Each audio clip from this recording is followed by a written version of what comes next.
Olá pessoal, bem-vindos a mais um De Frente com o Analista. Meu nome é Vitor Souza, sou analista responsável pelas coberturas do setor de petróleo e gás, saneamento e energia elétrica. Hoje a gente vai falar sobre o documento que a gente publicou essa semana, abordando aí a questão dos dividendos da Petrobras. Então não se esqueça de deixar o seu like, seu comentário aqui no vídeo. Se tiverem perguntas, mandem aqui embaixo que responderemos para vocês. E antes de puxar a vinheta, eu quero falar para vocês que amanhã nós vamos publicar um podcast, né, uma conversa que a gente teve com Adriano Pires, uma das maiores autoridades do segmento de petróleo e gás aqui do Brasil. Então, eu espero que vocês aproveitem. Então, agora é só puxar a vinheta.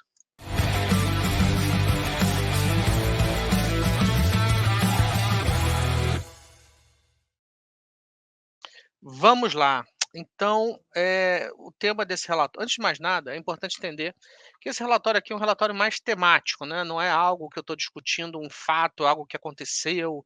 Então, você vai peremptoriamente, pô, comprar, vender, etc. Muito mais uma discussão sobre o case e sobre a tese, tá? Então, não vamos nos exaltar, porque não é para se preocupar, ok? Então, o que que acontece aqui? Por que que eu estou escrevendo esse relatório? Esse relatório ele tem 2 motivos. Primeiro, a gente publica a prévia de Petrobras para o terceiro trimestre de 2024. Eu deixei ele no final do documento, né? Se vocês acompanham aí meus relatórios de Petrobras há algum tempo, eu sempre, enfim, introduzo algum tema interessante da empresa antes de entrar no mérito dos números. Então, assim, dê uma lida aqui, mas eu acho que isso aqui tem sido meio padrão, né? Baseado na produção esperada versus o Brent, fator de utilização de refinaria e por aí vai. A gente tem nossos números aqui, a gente compara com consenso, com o que foi realizado. Então, por favor, depois dê uma olhada aí para ver e vamos fazer a comparação, né? Então, assim, de antemão, já vou dar um spoiler aqui em relação ao assunto. A gente espera um dividendo de R$ 1,03 por ação, somente o dividendo regular, tá bom? A gente não está falando aqui de dividendo extraordinário. Dito isso, vamos voltar ao assunto é, do documento, né? Qual é o grande ponto aqui? A empresa, em novembro, né, ou seja, mês que vem, ela deve publicar o seu planejamento estratégico 2025-2029. Todos os anos, a empresa divulga o seu planejamento estratégico sempre com um horizonte de 5 anos, né? Então, nesse planejamento estratégico, ela divulga a curva de produção esperada, as premissas para essa curva de produção esperada, quanto ela pretende investir. Desse volume de investimento, ela aloca mais ou menos em exploração e produção, que é o segmento que a gente mais gosta, aloca tanto em refino, etc. Então, assim, é um evento que tende a fazer preço a depender do que sair de lá, né? Então, a gente sempre analisa se esse planejamento estratégico ficou mais ou menos interessante em relação a planejamentos estratégicos anteriores. Então, aqui, o que que a gente fala? Então, tudo isso que eu já falei para vocês, eu já expliquei, né? Acreditamos que um dos pontos de atenção vai ser a execução do seu plano de investimentos, etc, etc, etc. E alguns pontos que a gente discute aqui é o seguinte, né? Eh, quem já acompanha meus relatórios há mais tempo vai perceber que qual é a fórmula do dividendo da Petrobras? É 45% do fluxo de caixa operacional menos investimentos. Então, sempre que a empresa investe mais, necessariamente vai resultar em um menor fluxo de caixa para dividendos. Isso é uma matemática básica, né? Se esse investimento for em negócios que, pô, nós julgamos interessantes, com altas taxas de retorno, legal. Se for em negócios que a empresa tem um histórico ruim, ativos exóticos e coisas assim que a gente, né, tendo em vista o histórico da empresa, não tem tanta confiança em ter resultado, a gente vai jogar ruim. Mas o que que a gente fala aqui? Primeiro a gente faz uma recapitulação em relação, ao que já aconteceu nesses 6 primeiros meses, e o primeiro ponto aqui é o seguinte, nesse primeiro semestre a empresa distribuiu apenas os dividendos regulares, tá? Não houve distribuição de dividendo, extraordinário. E ainda assim, a empresa, ela investiu aparentemente menos do que o seu guidance oficial. Qual era o guidance desse ano? 18,5 bi de doll, tá? Quem for mais atencioso, a gente coloca nessas estimativas lá embaixo, vai perceber que a gente usa, se acho que é 85% do guidance oficial, porque ela tem um histórico exatamente de não executar tudo. Então a provocação que a gente faz aqui é o seguinte: mesmo tendo espaço para distribuição de pagamentos extraordinários, por hora ela decidiu não fazer, tá bom? Aí o que a gente fala aqui também é o seguinte: a nossa estimativa de dividendo é então, assim, quando a gente pega esse dividendo que foi distribuído nesse primeiro semestre e anualiza ele, a gente está vendo aí um dividendo de 10 a 11%, sendo que a gente tem 15 nas nossas estimativas, exatamente porque a empresa tem espaço para fazer pagamento extraordinário, tá? Então, o que eu coloco aqui é o seguinte: essa preocupação em relação ao dividendo, eu acho que, apesar dos pesares, né, essa preocupação em relação ao dividendo, muito possivelmente ela vai ficar muito mais para 2025 do que para 2024. Por quê? Porque já está saindo aí notas de rodapé, valor econômico, etc. e tal, dizendo que ela vai revisar o seu guidance de investimento, tá? De 18,5 para 17,5, enquanto que no primeiro semestre ela investiu somente 6,4. Tá? Então, ela muito possivelmente vai revisar o guidance de investimento, e já saíram algumas notas também do CFO comentando que, em uma entrevista recente, que muito possivelmente eles vão fazer essa distribuição de dividendos extraordinários. Tá? Então, assim, o nosso número de 15%, ele não é tão absurdo assim, tá bom? Então, ele está razoavelmente dentro. Então, vamos começar aqui. Aí aqui eu já adiantei o que eu acabei de comentar. Atenção ao planejamento estratégico. O aumento no fluxo de investimentos tende a reduzir a atratividade do fluxo de dividendos, já falei isso para vocês, e especialmente se forem negócios que nós julgamos pouco interessantes, geralmente fora do segmento de exploração e produção. Aqui a gente sempre coloca a conclusão na frente, né? O que a gente comenta é o seguinte: a Prio, né? Ela está andando de lado já há praticamente um ano, e ela anda de lado praticamente um ano porque o seu maior projeto aí, que era para entrar em operação em 2024, ele ainda não entrou, né, que é o Campo de Uarro. E quando a gente coloca esse Campo de Uarro entrando no segundo trimestre de 2025, a gente vê a empresa negociando com desconto em relação à Petrobras, tá? Apesar dela não pagar dividendo, ela fica, no relativo, ela fica mais barata em EV/EBITDA e também em preço-lucro. E se a gente considerar o fluxo de caixa recorrente, ou seja, tirando aí aquela aquisição de 1,9 bi que eles anunciaram, 9 bi de dólar, a gente está vendo um fluxo de caixa yield bem atrativo, tá? Mas, só que, mais uma vez, considerando a entrada em operação do Campo de Uarro, tá? E aí ainda falta a aprovação do licenciamento ambiental e por aí vai, né? Então, mas isso aqui é tudo um outro assunto, eu já escrevi aqui nesse relatório, então, por favor, dê uma lida e me digam o que você acha. Eu estou falando isso tudo porque nossa preferência segue sendo em Prio, a gente tem 14% do nosso fundo Top Ações com o nome de Prio. Aí, comenta aqui um primeiro rumor, né, que saiu no Valor Econômico, que o próximo planejamento estratégico teria um volume de investimentos de 110 bilhões de dólares, versus o anterior de 102 bilhões de dólares. Então, como eu comentei, se investe mais, infelizmente, gera menos resultado para dividendo. Entretanto, é importante ter as minúcias de planejamento para entender os fluxos de caixa da empresa, para entender o fluxo de caixa da empresa e, consequentemente, o seu fluxo de dividendos.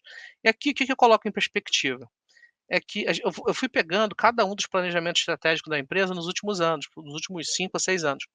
E ele sempre fica na casa aqui dos 70, 80 bilhões de dólares, né? Sempre com horizonte de 5 anos à frente. A única exceção foi aqui em 2021 e 2025, porque o preço do petróleo derreteu, foi para, em um momento chegou a zero, não sei se vocês se recordam, ali no momento do Corona Crash.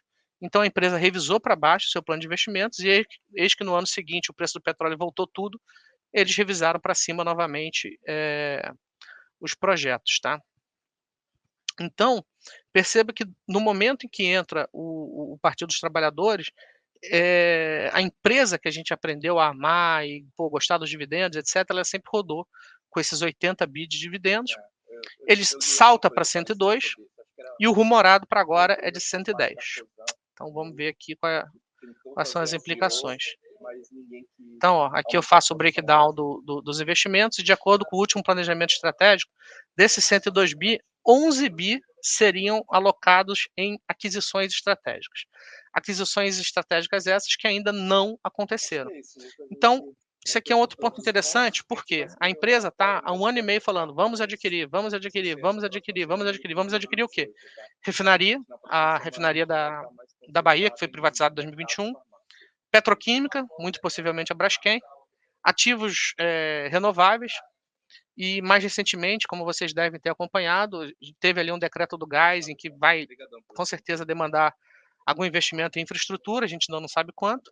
E por último, teve aí uma oferta vinculante em relação ao ativo da Namíbia. A gente já escreveu um relatório sobre isso, né, comentando os pontos positivos e os pontos negativos desse evento, né. Então é importante entender que tudo isso ainda não aconteceu, tá. Eles falam, falam, falam, falam, mas ainda não aconteceu. Então, que bom. Aí o que eu coloco é exatamente isso, é tudo que eu acabei de falar, ó. Pô, eles querem comprar a refinaria Mataripe, Braskem, ativo da Namíbia, infraestrutura de gás, nada disso aconteceu, mas e aqui eu faço exatamente essa implicação, né, que eu acho que eu já dei algum spoiler aqui, dizendo que os investimentos da empresa nesse primeiro semestre estão em 6,4 bi, versus um guidance de 18,5, e a distribuição de dividendos regulares no primeiro semestre foi de 1,93. Quando a gente pega esse 1,93 e a gente analisa ele, a gente está falando aí de R$ 4 por ação. R$ 4 por ação, vamos botar aí um pouco mais, vai ser 10 ou 11% de dividend yield. É um dividend yield ruim? Cara, não. Mas se você colocar em perspectiva que você está falando de uma empresa estatal e uma empresa comoditizada, às vezes não tem tanta margem de segurança assim, caso ela pague somente o regular. Apesar de existir uma indicação de que eles vão sim distribuir um extraordinário. Aí eu comento essas implicações aqui no documento.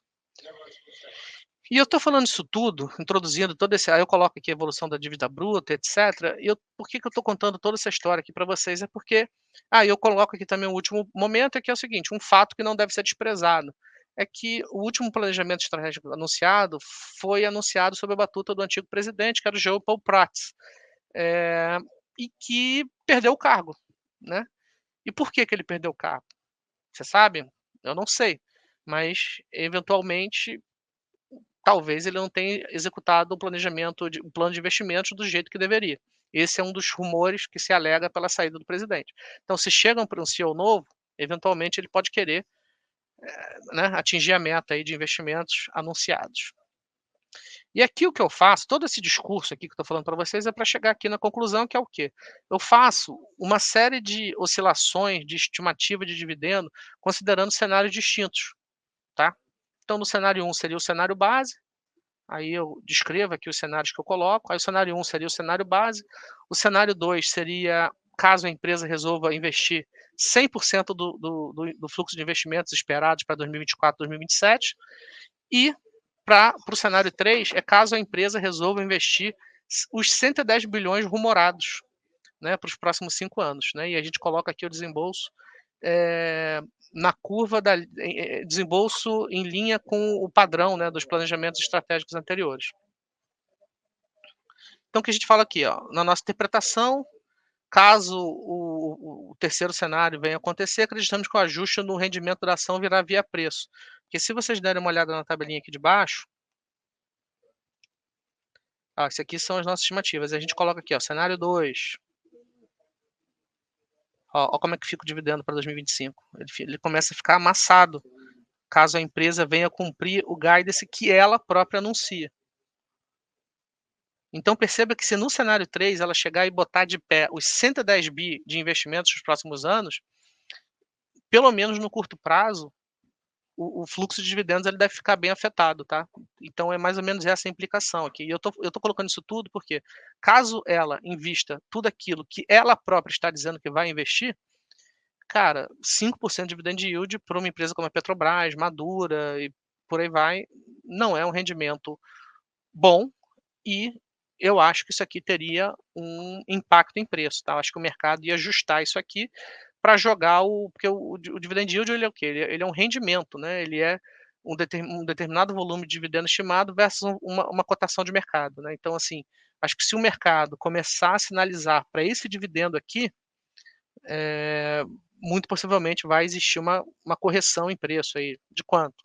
Talvez uns 15%, 20%, algo desse nível, né, porque aí esse dividendo aqui ia ser empurrado para, pô, 7, 8, 9%, de uma tal maneira de que, não, aí nesse nível ok, eu concordo e vou começar a comprar ação nesse novo patamar de preço, é mais ou menos isso que eu faço. É isso que eu quero dizer, né. Aqui a gente coloca a tabela com estimativas e avaliação. Então dê uma olhada aqui, ó, tem estimativa de ativo, de receita, e por último não, na tabela 5, o que a gente observa de múltiplo, né. Você vê que no cenário base, o dividendo de 15% para 2024 é bem factível, considerando, a distribuição do extraordinário, e quem sobreviver aí até 2027, 2028, quando a curva de produção estiver bem interessante e o próprio fluxo de investimentos estiver um pouco menor, cara, vai ser outra pancada de dividendo aqui, né, desde que essas premissas sejam obedecidas. E aqui é mais ou menos a prévia que eu já falei para vocês, tá. Então, mais uma vez, isso aqui é um relatório temático, não é um relatório factual, em que eu divulgo algo que aconteceu, mas é muito mais, um exercício em relação, a um cenário próximo, né. Muita gente fala: "Não, porque, poxa, a empresa executa abaixo do que ela própria anuncia". Ok, mas é muito difícil também você não considerar algo que ela está dizendo que vai fazer, assim, a todo trimestre: "Nós vamos comprar a refinaria, nós vamos comprar a petroquímica, nós vamos comprar o que quer que seja". Então, assim, a gente tem que estar preparado para isso também. Então, entendeu? E mais uma vez, é um estudo de análise de cenário, não algo, ou seja, a gente está tentando se preparar para o futuro. Como eu já falei aqui, em outras conversas que a gente teve, eh quando você senta numa mesa de pôquer e você não sabe quem é o pato é você. Então o que eu estou tentando fazer aqui é exatamente trabalhar nessa questão de futuro, de estimativa, para a gente estar preparado e saber o que fazer caso ele venha a se materializar. Tudo bem? Ficou claro? Não estou dizendo que a empresa vai ser destruída, vai explodir, mas enfim, é mais ou menos esse o trabalho, né, o mercado ele sempre olha para frente, e é mais ou menos isso que eu estou tentando trazer para vocês. Então é isso, gente, espero que vocês assistam o podcast de amanhã, tudo bem? É isso, gente. Valeu e até a próxima.